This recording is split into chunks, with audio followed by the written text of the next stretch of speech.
Exterior, apartment building.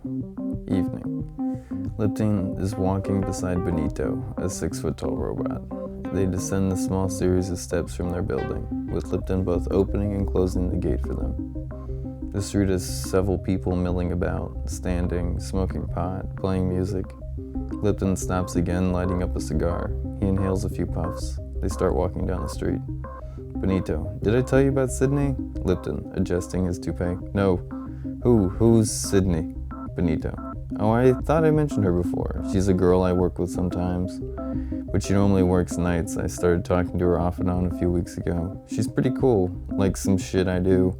Big fan of film, mostly contemporary though, like Fincher, Anderson, Mendez. Lipton. Which Anderson, Wes or PT? Benito. I'd like to say both, based on how she dresses, probably Wes, but as long as it isn't Paul W.S.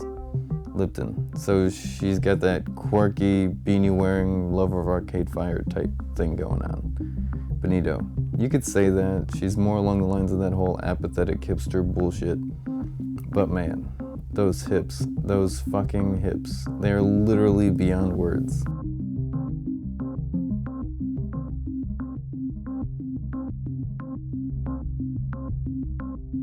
My name is Michael Ray. I'm 21 years old. I'm from Florida most of my life.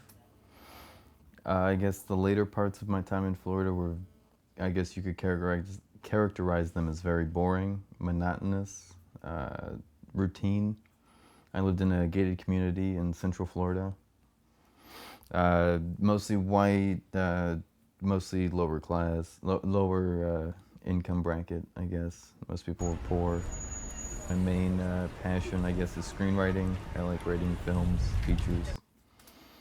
But I also write poetry, books, short stories, whatever, music, whatever I want. Is why I like it so much.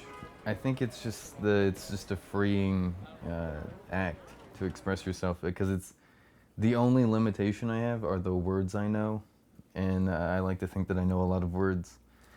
So I'm not really bound, and I can mix words, like literally stream of consciousness. I learned to be able to do and say literally exactly what was on my mind, and that might not always make sense, but it was a free environment I could express myself in.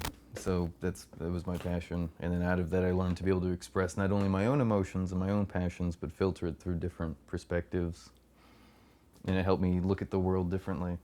I take inspiration from literally every single thing that happens that I notice. Like, I have like a cranberry right there and some honey mustard Pringles and just like nonsense about like that, and I'll just think like, okay, so I want to build a scene. I'll just throw those details in because I know that that's real.